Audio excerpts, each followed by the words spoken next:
Welcome to Awakening You channel. If you appreciate what we do, please support us. Thank you. Dear sons and daughters of planet Earth, I am Sananda. Once again with great joy, once again with a heart bursting with love and light, for every inhabitant of this planet.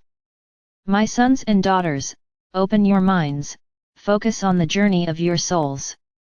Don't get attached to your own mistakes. Each error presented, each error recognized, each error admitted, is not a punishment, it is not our finger pointed at you. On the contrary, we are there with open arms, enlightened hearts and minds totally focused on your mind, so that the understanding of that error leads you to the right path, to make the right decision. If the mistake was in relation to the other and it is necessary to ask for forgiveness, or forgive, do it. No, if the mistake does not need to be forgiven, learn it and repeat to yourself that you will do everything possible to not make this mistake again. I can tell you that as you interpret technology on your own planet, you are making evolutions, improving your applications and programs. So I can say the same about their minds. It is as if you today had a mind that vibrates in the third dimension and another mind, in parallel, which is being formed with each expansion of consciousness made in the mind of the third dimension. So try to learn from each mistake. Don't judge yourself, don't think you're incapable, the error is not intended for this when shown. The aim is exactly evolution, learning, understanding what that action caused in the other. Many times, you do small things that you understand in your mind don't affect anyone, but sometimes they do. And then, you might think, but that's so silly, that doesn't matter to me, but to someone else it does. He still doesn't have his consciousness expanded, for him that is important. So don't judge the actions of others by your conscience. Respect each person's way of thinking. If that is important to the other but not to you, because you have already learned that that is ego, or that is something that is not good for the soul, very well. For him it is not yet clear that this is not good, everything is fine for him and he will continue in that form for a long time to come. It won't be you fighting, talking, condemning him that will make him change, on the contrary. Always remember that those who do not have expanded consciousness do not understand the way you think, for them it is you who are wrong, not them. So, don't try to make anyone change. When we have said here that respect is as important a feeling as unconditional love, that is exactly why. Respect each other's opinions, respect each other's way of being. Does it bother you? Don't you agree? Does it attack you? So there is an action to be taken, forgive them, because if they are causing so much negative energy in you, it is a sign that you still cannot forgive them, you cannot accept them as they are, and you emanate this bad energy towards them. Then simply forgive them for making mistakes, but there is an addendum there, ask for forgiveness also for not knowing how to understand them. Often when I speak here, in forgiveness, asking for forgiveness, many are afraid, many do not act, do not do it, because they feel that the other will not receive it in the appropriate way, because that other person will be acting with their mind, not with their heart. Every request for forgiveness or every forgiveness made can be done from heart to heart. So it would be, you are inside your hearts and you call the other person's heart, and then yes, you ask for forgiveness or forgive. That other person's heart will receive your request or your action, and this feeling will vibrate in that other person. She won't quite understand why she's thinking about you in a different way, she won't understand. But surely, her heart, her divine presence, will make her understand and her request or her action to forgive will be delivered, without interference from the other person's mind. So always act from divine presence to divine presence. And how to access the divine presence? You have already been taught, access your caves, there is the divine presence of each one. And when calling on the other person's heart, call on their divine presence and be sure that they will hear, that they will receive their message. Don't want to make the world act the way you think is right. We don't do that. If we could simply change the minds of every inhabitant of this planet, the earth would already have ascended with everyone on it. Everyone would have ascended because we would have changed their vibrations. And why don't we do that? Because we respect the free will of each soul, we respect the way of thinking of each soul, we respect the choices of each soul. So, how do you want to do different? Do you want to change people? Do not do it. This is an action that returns immense karma to you. Invasion of free will has a very negative impact on your journey, because you want to change the other.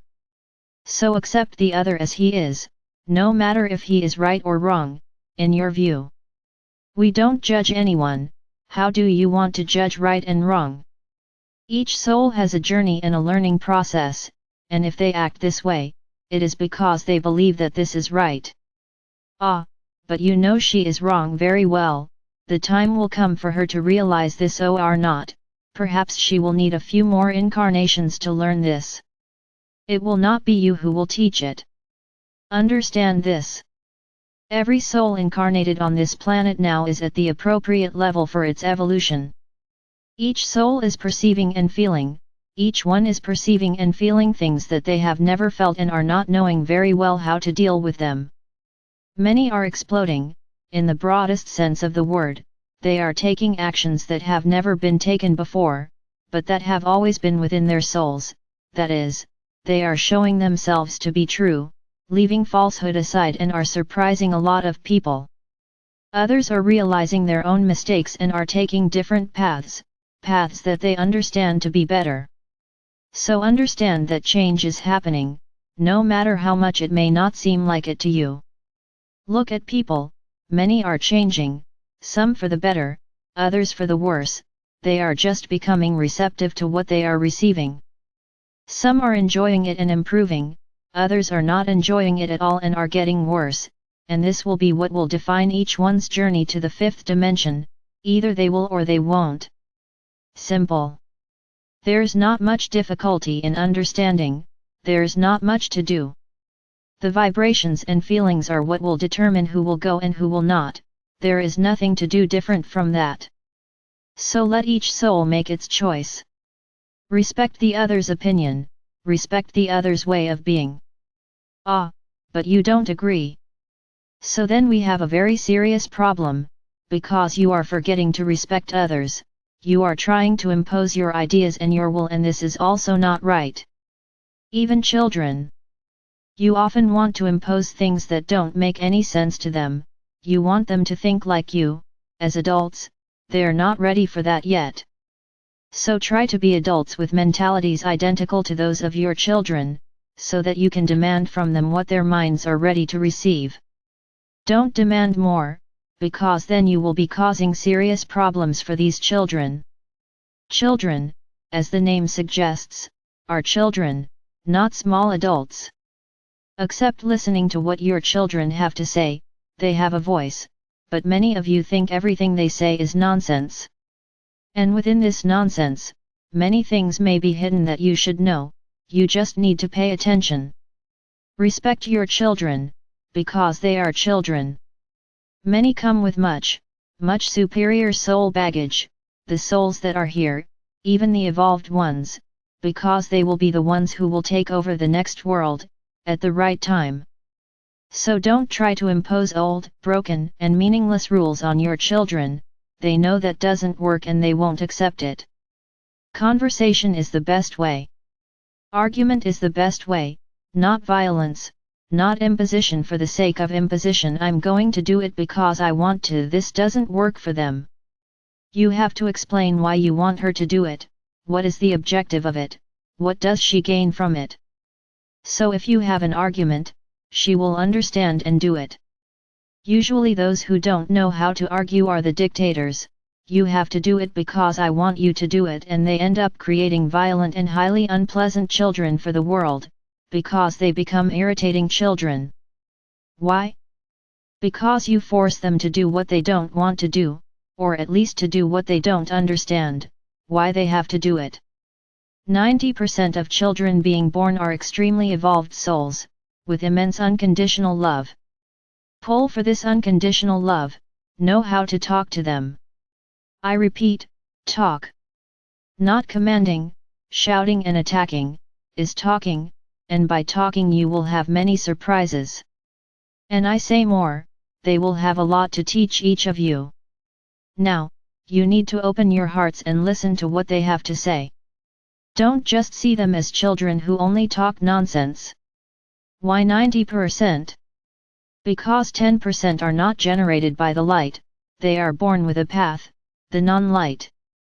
So these will remain in the third dimension for a long time, they will not have the chance to evolve.